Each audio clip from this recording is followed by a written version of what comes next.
నమస్కారం ఘంటారావానికి స్వాగతం. ముందుగా ప్రధానాంశాలు.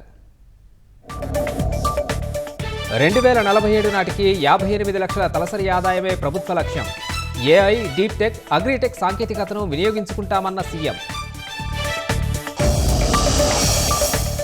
6 నెలల్లో 1,14,000 ఇళ్లు నిర్మించామన్న పార్థసారథి. ఫిబ్రవరి 1న లబ్ధిదారులకు సీఎం అందిస్తారని వెల్లడి.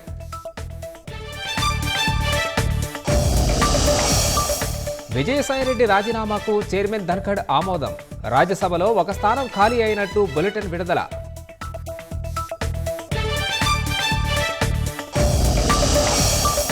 నాయకుడిగా జగన్ విశ్వసనీయత కోల్పోయారన్న షర్మిల.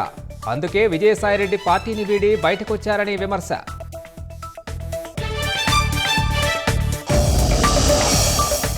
ఓటు వేసేవారికి ప్రజాస్వామ్యంపై నమ్మకం ఉండాలన్న రాష్ట్రపతి.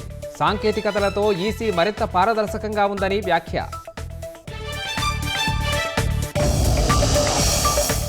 అమెరికన్లు ఎక్కువ మంది పిల్లల్ని కనాలన్న జేడీ వాన్స్. పుట్టబోయే బిడ్డల రక్షణకు ప్రభుత్వం కృషి చేస్తోందని వెల్లడి.